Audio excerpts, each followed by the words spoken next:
सबसे पहले तो मैं स्वागत करूंगा आपका विपुल अग्रवाल मेरे साथ आज यहाँ पर द विजनरी में एमडी हैं जो कि सुनील अग्रवाल एंड एसोसिएट्स के, और रियल एस्टेट और मार्केटिंग एक्सपर्ट हैं आप। 5,000 फैमिलीज को उनके सपनों का आशियाना आप दे चुके हैं। 20 सालों का ये सफर रहा, 25 प्रोजेक्ट्स पूरे कर चुके हैं आप लोग। कैसा सफर रहा, इस सफर के बारे में थोड़ा सा बताइए आप। Thank you so much. पहले तो मैं रेड एफएम और आपको थैंक यू बोलना चाहूंगा कि हमें ये प्लेटफॉर्म दिया, यहाँ पे बुलाया और रियल एस्टेट के बारे में कुछ बात करने के लिए हमें बुलाया है, तो थैंक यू वेरी मच। ये सफर की अगर मैं बात करूं तो ये सफर बहुत ही चैलेंजिंग भी रहा, लेकिन अपॉर्चुनिटी के साथ भी रहा। कई चैलेंजेस भी फेस करे और कुछ सीखने को भी मिला, और अभी तक सीख भी रहे हैं हम लोग इससे। तो इंदौर पे ही फोकस था हमारा शुरू से, इंदौर को ही आगे लेके चले। हमारे पास कई ऑप्शंस थे बाहर का काम करने के लिए भी, बट क्योंकि हम यहीं को अच्छे से जानते हैं, यहीं को अच्छे से समझते हैं, तो हमारा यही फोकस था कि हम इंदौर को ही आगे बढ़ाएं। तो उस चीज को लेके my father mister Sunil Agrawal ji started this thing, and धीरे धीरे पहले एक प्रोजेक्ट लिया, फिर 2 प्रोजेक्ट लिए, फिर धीरे धीरे करके पूरे प्रोजेक्ट करे। और हमारा एक ही मिशन था कि जो बोला गया है वो दिया जाए, जैसा दिखाया गया है वैसा डिलीवर करा जाए, और हर कस्टमर को सेटिस्फाई करा जाए, जिससे वर्ड ऑफ माउथ से अपने आप वर्किंग आगे बढ़ सके। तो उस चीज को बरकरार रख रहे हैं। मैं जब से आया हूं तब से मैं भी इसी चीज पे सबसे ज्यादा ध्यान दे रहा हूं कि ट्रस्ट, ऑनेस्टी और जो भी हमारा भरोसा है वो किसी भी तरह से ब्रेक नहीं होना चाहिए। और आज हम 5,000 से ज्यादा लोगों को घर दे चुके हैं और सब सेटिस्फाइड है। आज भी अगर कोई कस्टमर हमको फोन करता है, भले ही उन्होंने हमसे 1 साल 2 साल पहले घर लिया हो, तो आज भी हम उनके साथ हमेशा खड़े हैं। सो यही है जो हमको कंटिन्यू कर रहा है, जो हमको ताकत देता है। करेक्ट। मतलब मुझे लगता है कि सुनील अग्रवाल एंड एसोसिएट्स की यंग जो एनर्जी है, वो सारा जो यंग जो फील है और जो पार है, वो सारा आपसे आता होगा। आप से ये सवाल पूछना बहुत सही होगा। मुझे लगता है कि यंगस्टर्स हर चीज़ को पॉजिटिव वे में ही लेकर जाते हैं और सोचते हैं। ये कोविड-19 सिचुएशन से अब हम निकल रहे हैं बाहर। अनलॉक 1.0 आपको पता ही है कि लागू कर दिया गया है देश में कई सारी जगहों पर। किस तरह से आप देखते हैं बिजनेस का सिनेरियो अब कैसा रहने वाला है? मार्केटिंग स्ट्रैटेजीज क्या होंगी, इसके बारे में आप क्या बोलेंगे? रवि भाई, अगर अपन ओवरऑल इंडिया की बात करें तो इंडिया का भविष्य तो अच्छा ही दिखता है। जितना भी हम सुन रहे हैं, देख रहे हैं, उस हिसाब से आज आप देख रहे हैं कि चाइना के साथ जितनी भी कंपनीज एसोसिएटेड थी, जो चाइना में काम कर रही थी, वो धीरे धीरे अपना वहां से प्रोडक्शन हटा के दूसरी कंट्रीज में दे रही है। एक्चुअली उनको भी अब एक बास्केट में सारी चीजें नहीं रखना है। कुछ प्रोडक्शन चाइना में होगा, कुछ दूसरी कंट्रीज में होगा। और इंडिया क्योंकि एक 130 करोड़ आबादी का देश है, जहां पे सबसे ज्यादा मिल सकता है इनको एम्प्लॉयमेंट और सारी चीजें, तो इंडिया का भविष्य उज्जवल है। मोदी जो हमारे प्राइम मिनिस्टर हैं, वो बहुत विजनरी है अपने आप में इन चीज को लेके, तो वो फोकस भी कर रहे हैं इस चीज पे। तो इंडिया ओवरऑल ग्रो करेगा, और इंडिया में जब बाहर की कंपनीज आएगी, इंडस्ट्री सेटअप होगा, सारी चीजें होगी, तो एम्प्लॉयमेंट भी बढ़ेगा, जिसके कारण ऑब्वियसली परचेसिंग पावर बढ़ेगी, सारी चीजें होगी, तो एक हाउसिंग की डिमांड जनरेट होगी, क्योंकि बाहर से भी लोग आएंगे। दूसरी चीज, अब जो एनआरआई बाहर रह रहे थे, जो एनआरआई थे जो बाहर रह रहे थे, वो अब इंडिया को ज्यादा सुरक्षित मानते हैं, इंडिया में आना चाहते हैं। आज जैसे जिनके मदर फादर यहाँ रह रहे हैं, बड़े हो गए, मतलब एल्डर हो गए हैं, सारी चीजें हो गई, तो अब उनको लगता है कि नहीं यार, आज उनको हमारी सपोर्ट की जरूरत है, तो वो इंडिया को अब देख रहे हैं कि इंडिया अपना घर, अपना देश वापस चला जाए। तो ओवरऑल इंडिया का भविष्य अच्छा होने वाला है। अगेन, अगर आप मार्केटिंग या नई स्ट्रेटेजीज की बात करेंगे तो it will be more of digital. जितना ज्यादा अपन डिजिटल को यूज करेंगे, जितना ज्यादा अच्छे से डिजिटल पे प्रेजेंट करेंगे अपने आप को, आई थिंक उतना अच्छा बिजनेस हम ले सकते हैं। क्योंकि अब फिजिकली देखने आना, सारी चीजें करना एक लेटर स्टेज पे होगा, जब आदमी पूरी प्रॉपर्टी सर्च कर लेगा, सब कुछ कर लेगा, तो एक लास्ट स्टेज पे आके वो प्रॉपर्टी देखेगा। पहले देखने आता था, शायद अब पहले फोन पे वीडियो कॉन्फ्रेंसिंग के थ्रू, वर्चुअल टूल्स के थ्रू उसको समझेगा और फिर देखने आएगा। तो I think this will be the new normal for real estate now. Indore का भविष्य उज्जवल ही है, क्योंकि आप देखते हैं कि इंदौर एक कमर्शियल कैपिटल है एमपी का। आज एमपी की अगर बात करें तो जितनी एजुकेशन फैसिलिटीज, जितनी मेडिकल की फैसिलिटीज, और जो आईटी हब है, आज टीसीएस, इन्फोसिस एमपी में, इंदौर में आया है। बाकी भी कंपनीज है, इन्फोबीन्स, यश टेक्नोलॉजीज, ऐसी बहुत बड़ी बड़ी कंपनीज है जो आईटी में अपना अच्छा काम कर रहे हैं। साथ ही साथ इंदौर की कनेक्टिविटी पीतमपुर और देवास से बहुत अच्छी है। तो ये इंडस्ट्रियल एरिया है, बहुत बड़े एसईजेड एरिया है, जिसमें बहुत सारी एमएसएमई, जो अभी लोगों को गवर्नमेंट की तरफ से पैकेज में एमएसएमई को अच्छा फायदा मिला है, तो उससे लगता है आने वाले टाइम में यहाँ पे एमएसएमई सेटल होगी। और उसके कारण अगेन एम्प्लॉयमेंट बढ़ेगा तो डिमांड हाउसिंग की बढ़ने वाली है। तीसरा, क्योंकि अब मुंबई, दिल्ली, बैंगलोर, ये जो कंजेस्टेड एरिया है, जो भी कंजेस्टेड मेट्रो सिटीज हैं जहां पे बहुत कंजेस्टेड तरीके से रहा जा रहा था, आप देख ही रहे हैं लेबर क्लास तो धीरे धीरे वहां से निकल ही रही है। आने वाले टाइम में आप ये भी देखेंगे कि जो मिडिल क्लास है वहां पे, जो मिडिल क्लास वहां पे रह रहे थे अपॉर्चुनिटी के तौर पे, वो भी अब धीरे धीरे रिवर्स माइग्रेशन के तौर पे इंदौर और ऐसी सिटीज के आसपास आएंगे जहां पे अपॉर्चुनिटी भी है और वो घर के नजदीक भी रह पाए। कि इंदौर में घर अगर कोई प्लान कर रहा है अब इस सिचुएशन से निकलने के बाद, उसको किन किन बातों का ख्याल रखना चाहिए जिस पर ज्यादा फोकस रहेगा तो ज्यादा फायदे में रहेगा उनके लिए? आई थिंक सबसे पहले तो रेरा, अगर प्रोजेक्ट रेरा अप्रूव्ड है तो ही आप उसमें आगे बढ़ें, उसके बारे में सोचें। रेरा एक ऐसा कवच है आपके लिए जो आपको हर मुसीबत से संभाल सकता है। वो ऐसी बॉडी है जहां भी आपको बिल्डर से या किसी से भी प्रॉब्लम रहेगी तो RERA will be always there to fight for you. तो आप ये देखें कि प्रोजेक्ट रेरा अप्रूव्ड है या नहीं है, ये बहुत इंपॉर्टेंट है। दूसरी चीज, आप बिल्डर का ट्रैक रिकॉर्ड देखिए, उसने पिछले टाइम में कितना प्रोजेक्ट डिलीवर करा है, किस क्वालिटी का काम करा है, क्या करा है। बिल्डर के ट्रैक रिकॉर्ड से आप समझ सकते हैं कि उसकी सोच कैसी है, वो कैसा काम करने वाला है और नया प्रोजेक्ट भी जो वो बना रहा है वो कैसे डिलीवर होने वाला है। ज्यादा से ज्यादा तीसरी चीज, कोशिश करिए कि रेडी प्रोडक्ट पे फोकस करिए, क्योंकि थोड़े कंस्ट्रक्शन डिलेज हो सकते हैं, लेबर भी थोड़ी बहुत जा चुकी है, काम उस लेवल पे स्टार्ट होने में टाइम लग सकता है। तो अगर आप रेडी प्रोडक्ट लेंगे तो आप जल्दी से शिफ्ट भी हो सकते हैं और कोई भी पोजीशन डिले का कोई टेंशन नहीं रहेगा। तो आई थिंक ये 3 पॉइंट अगर बायर अपने ध्यान में रखे प्रॉपर्टी खरीदते वक्त तो he will be very safe और उसको कोई ऐसी परेशानी महसूस नहीं हो।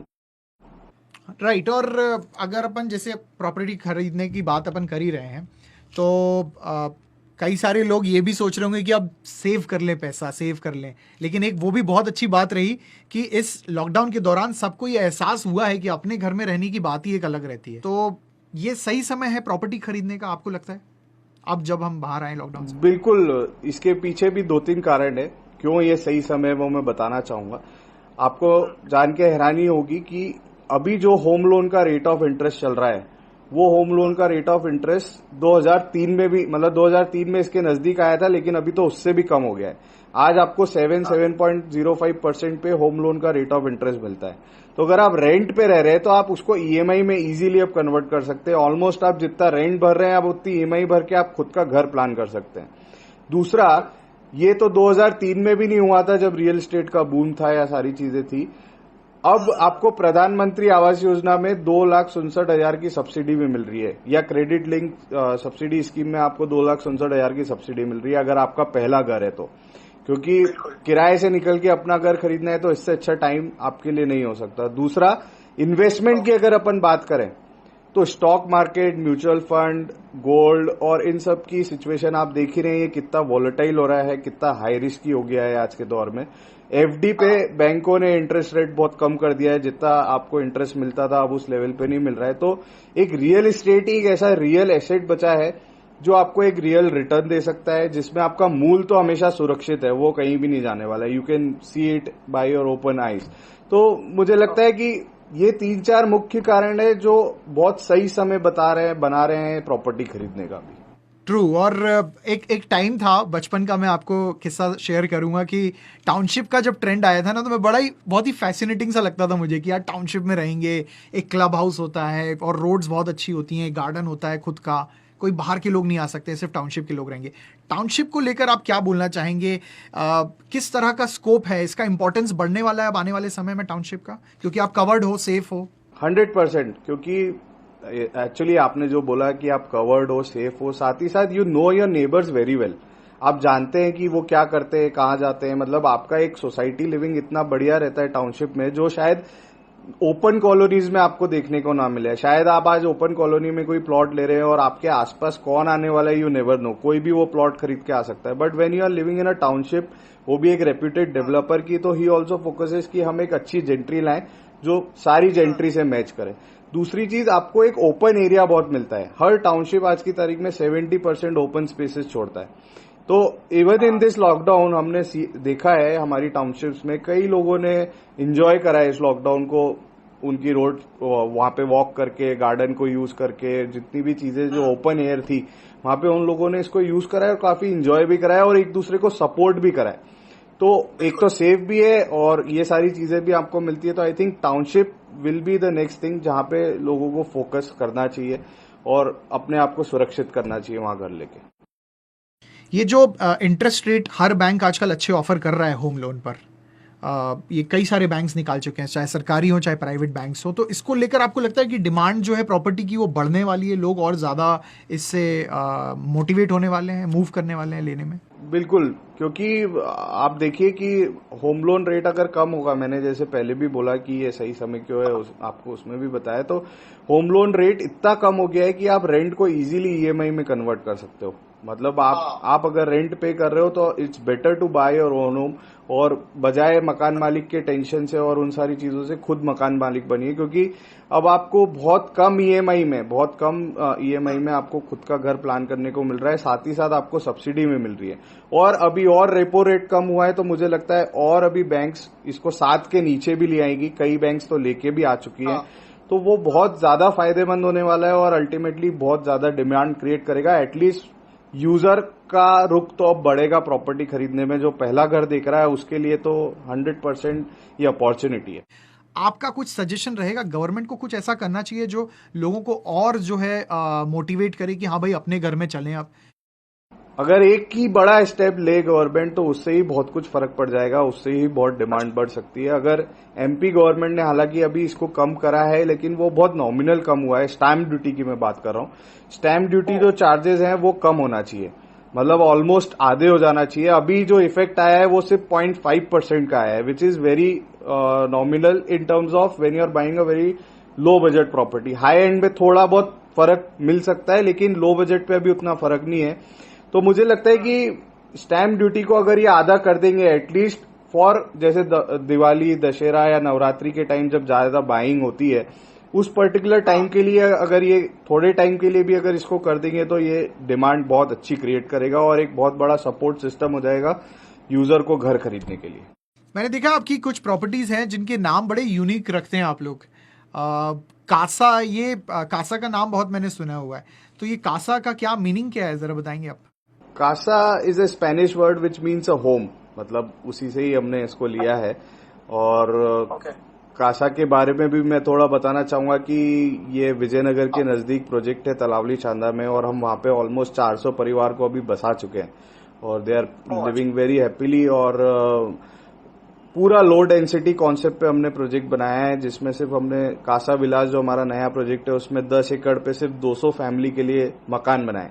ना कोई प्लॉट है ना कोई फ्लैट है, it is an exclusive bungalow campus. तो एक बहुत अच्छा फील भी है, which is now ready to move. आप देखना चाहें तो जो भी हमारे लिसनर्स है वो देखने भी जा सकते, तो वो बहुत अच्छा प्रोजेक्ट है इंदौर के माध्यम पे, इंदौर के। और ग्रीन जोन में भी है वो, एकदम ग्रीन जोन में भी है। Yes yes yes yes yes, green zone में भी है, बिल्कुल सही। करेक्ट। एक डेवलपर को, एक बिल्डर को किन किन बातों का ख्याल रखना चाहिए कि उसका प्रोजेक्ट थोड़ा सा स्टैंड आउट करे बाकी प्रोजेक्ट से, एक बेहतर काम हो सके वहां पर?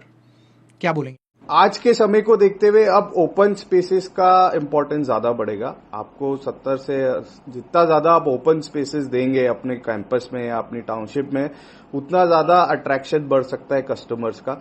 दूसरा, आप सेफ्टी रखें, प्रिकॉशंस जो भी है, आप आज कोविड-19 जब तक चल रहा है तब तक तो वो सारे आपको रखने ही पड़ेंगे। और जो एमिनिटीज है जो आज तक क्लब हाउस के अंदर देते थे, वो एमिनिटीज अब आप ओपन एयर में भी प्लान कर सकते हैं। जैसे ओपन जिम का कॉन्सेप्ट अभी बहुत चल रहा है, ज्यादा से ज्यादा गार्डन दे। जितना ज्यादा आप ओपन एरिया और ओपन स्पेसेस देंगे वो ज्यादा अट्रैक्ट करेगा। दूसरा इंपॉर्टेंट पॉइंट जो अब यूजर की डिमांड में आ रहा है या यूजर उसको समझना चाह रहा है या उसकी डिमांड है अभी, वो है एक पूजा रूम या study room. Work from home का कल्चर बढ़ा ही है, आपने देखा ही है कोविड-19 के टाइम पे। और दूसरा पूजा, क्योंकि मंदिर सब अभी बंद है, तो घर में आदमी जितनी पूजा कर सकता है वो उसको, तो एक पूजा रूम और एक स्टडी रूम, या तो एक छोटा बेडरूम जो पूजा या स्टडी रूम के टाइप में यूज कर पाए, अगर बिल्डर इसको कहीं अपने प्लानिंग में ले पाएगा तो I think that would attract more customers. Thank you so much हमसे ढेर सारी बातें करने के लिए, और काफ़ी अच्छी पॉइंट्स आपने आज शेयर करे। और होपफुली जल्द मुलाकात होगी और आपके किसी एक प्रोजेक्ट पर आने का मौका मिलता है, जैसी टीम के साथ तो मैं आता हूं देखने के लिए। बिल्कुल बिल्कुल बिल्कुल, थैंक यू सो मच, बहुत अच्छा लगा आपसे बात करके। I will see you soon, take care, thank you.